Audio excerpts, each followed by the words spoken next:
Ladies and gentlemen, we are live from the Isle of Man in the UK. This is John and Mike's MMA Corner. Yes, I was in Nashville, Tennessee, Valor Fights. Tim Lloyd always puts a good show on with Valor Fights. He always puts good matchups. I've got Donald with me now. He's taking on Cole Ferrel. So this matchup he's going to happen on Valor Fight Nights. How did it come about? Is it something that you were looking for? Is this a particular match that you've wanted, or is this just a name and you're just taking the name? Yeah, it's not like I requested him personally. I mean, I wanted to fight somebody that was good, that would test me a little bit, because as you probably know, it's been a while since I've fought. No, I just contacted Tim Lloyd, told him I wanted a fight. He's been trying to get me a fight for a couple months, and he called me and told me to look at Cole Ferrel, and I looked at some stuff, and I was like, sure, let's do it. And it's on November 5th. Nice. Now, the fight itself, like you said, you had been out. Because when I went to look at you, I was kind of like, this can't be the same dude. I thought maybe it's two different dudes, same name. Why did you have a break? You know, I understand if the guy has an injury or maybe taking a bit of time off to go and sort of train now. It must be a pretty big injury. Well, it's a little more complicated than that. I had some legal trouble. And I had to go away for a while. You know, I had an authority problem there for a while, and you know, had to learn how to deal with that. Well, with your time away from the fighting aspect, how much has training been a part of your life, though, in that time? Have you been keeping a bit of a regular kind of balance with training, though? Have you been able to get that sorted? What's been happening on that side of things? Oh, yeah, absolutely. Most of the hard work has been just keeping my cardio up where it's supposed to be, because, you know, I'm an older guy, and these young boys, if I don't keep my cardio where it's at, they'll run circles around me, and I can't let that happen. No, I was back. Well, the thing is, if people know about the science and about the bodies, the fast twitch muscle fibers and the slow twitch muscle fibers, the slow twitch, which is kind of the endurance base, which is, you'll see with Tour de France guys, they're always in the latter parts of their age, say from the 30 to 40 upwards. It's actually when that slow twitch muscle fiber comes into effect. The fast twitch is when they're younger. So there is already a part of you where you'll have the slow twitch muscle fibers. An endurance kind of thing you'll already have there. I suppose as well, having the foundations from previously already doing MMA and competing, you've already kind of got something laid down there. Was it kind of just brushing stuff off, getting it back to where you were? Yeah, that's exactly what it was. My jiu-jitsu has always been on point. It stays on point because I've been doing jiu-jitsu for so long. But yeah, everything else, my wrestling and my stand-up, I had to bring the polish back, had to, you know, tighten things up. But I'm looking good. My teammates say I'm looking good, better than they think I've ever looked. So I'm feeling confident, feeling good. Well, where have you been training, for example, like coaches-wise? What have you been doing in that sense? While I was gone, no coaches. I was doing pretty much everything myself. But, you know, once I've been out, as soon as I got out, I got a hold of my teammates and was back in the gym with coaches and with fighters training, and, you know. But, yeah, I had a little legal trouble. They don't have any coaches when you're locked up, you know? No, they do not, sir. No, they don't. So this is kind of, would this for you feel like a kind of redemption for yourself, kind of a way to kind of smash and break away all the past and kind of reset yourself and give yourself this is day one, bang, this is the future now, I'm going this way, this is a good way to get things going again? Absolutely, yes, sir. That's exactly how I look at it. Nice. Now, and I'm looking at it as starting my fighting career over at 44, which is crazy as hell. But I had a couple fights, my first couple pro fights, you know, I have, like I said, I had an authority problem. My coaches told me, you're not ready, dude. You're not ready yet. Don't do it. And I'm not a big guy, and I took 2 fights at 155, which I was told not to take by my coaches. Not just because of the weight difference between me and the other guys, but because I wasn't ready, just skill-wise. They didn't think I was ready. And, you know, I'm hard-headed. I got an authority problem. So I was like, fuck you. I'm going to fight anyway. And you see, I 0-2. My only 2 pro fights, I lost both of them because I wasn't listening to my coaches, and I had to learn to they're telling me shit for my good. It ain't for their good. They're telling me that shit for their You had for to my lose, good. though. You had to lose to be humbled. That's the thing. Do you know what the thing about MMA is? That will always humble anyone. There is no one out there who will come into MMA and not be humbled. And that's that's the thing about the sport. Absolutely. I think a loss, what you do after a loss with your career, with yourself, is pivotal and says something about you as a person, as a man, I think. Yeah. You know? It can make you, if you're a strong man, it'll make you a better fighter. If you're weak, then it's going to get in your head and probably make you worse. Yeah. It does, yeah. I lost a pro bout. I just ate ice cream for 10 months and cried myself to sleep every night. That's how I... I know. But that first pro fight that I lost, and I just knew I was going to kill this dude, and I sat outside the cage with a towel over my face probably for an hour and a half after the fight. There's fights going on. My cornerman's like, "You all right? Come on back to the locker room." I'm sitting there like, "No, fuck you. Go away. Leave me alone," with a towel hanging over my face. Yeah, so I know the feeling. Believe that. Yeah. So you said we trained with the coach. You've got coaches and training partners, people around you. Have the coaches been seeing a difference with your mindset, the way you're listening? Have they noticed that's why they're happy to coach you before this fight exam, for example? Is that something that's happened as well? Well, no, I've always been real coachable. I'm a sponge, and if you show me something, I'll do it a couple times, and I've got.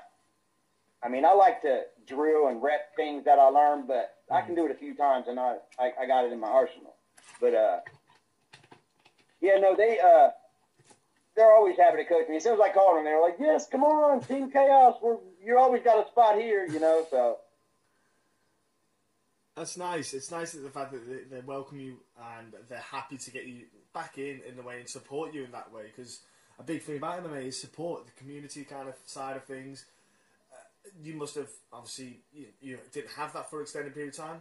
Is that quite a warming feeling then when you come out? You've got that kind of family. It's like a family in a way, isn't it? Yeah. Yes, I was just about to say, those are my brothers, man. Team Chaos is a family. We say #Chaos family. But yeah, absolutely, those are my brothers, man. I knew they were going to, be there for me. Especially that kid, Chaos Cook. He just had a fight last night and lost, but at the casino here in Columbus. But I told him I'd give him a shout out during the interview. So there it is. Nice. Well, look, you win, you learn, and that's the way it goes. So. You said you watched footage on Cole, and you said, let's do it. What is it about Cole that kind of made him appealing to you? What is it about his kind of style that you went, I like that, I want that? Because for one, he's well-rounded. I like that. I don't want to fight a punk. Yeah. This isn't about just getting a win for me. It's not about that. It's about testing myself, and I want to be successful for the little few fights I got left. Yeah. But he's well-rounded, and he seems like he's a respectful guy. He's just a good fighter. That's why I accepted because he's a good fighter. You can't get no credit and no points for beating up a bum. You feel me? No, you can't. And as well, you can't get it in your... I find, for example, if I was to get offered a bum, I would find it hard in myself to get up for the fight. I would be probably more inclined to think in the morning, go, I'm not going to go for that run. It's only a bum. And go back to bed. Right, and then, exactly. And that's when and then you're increasing the chances of losing. I'm like, no, I want to get someone who's going to make me think to myself, I've got to train because that dude is a beast. And if I don't train, he's going to whip my ass.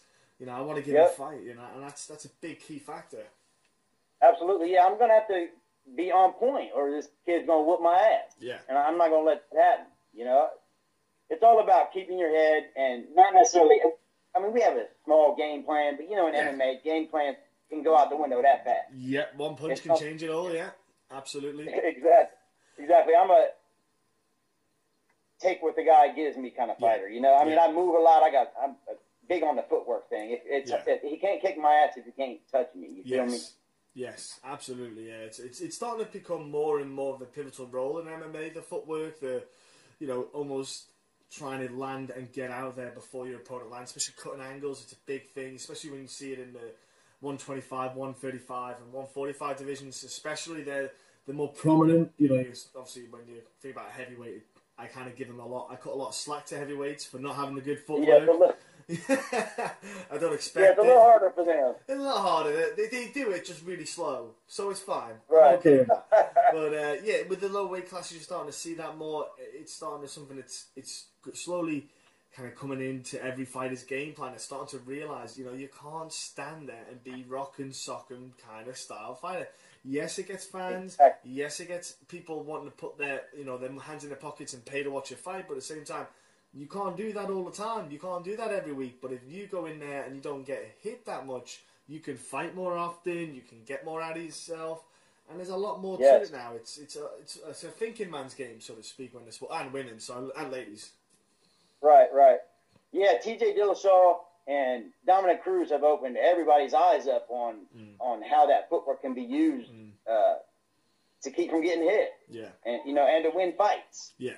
Now sometimes I'm not a boring fighter in any sense of the word, but sometimes that if you got two guys that are real big movers and got a lot of footwork, it can end up in a boring fight sometimes. Yeah. But I don't see this one going down like that. I really don't. I think it's going to be exciting. I think. Now, I've actually not talked, but messaged back and forth with my opponent. It's the first time I've ever done it in my life. He contacted me.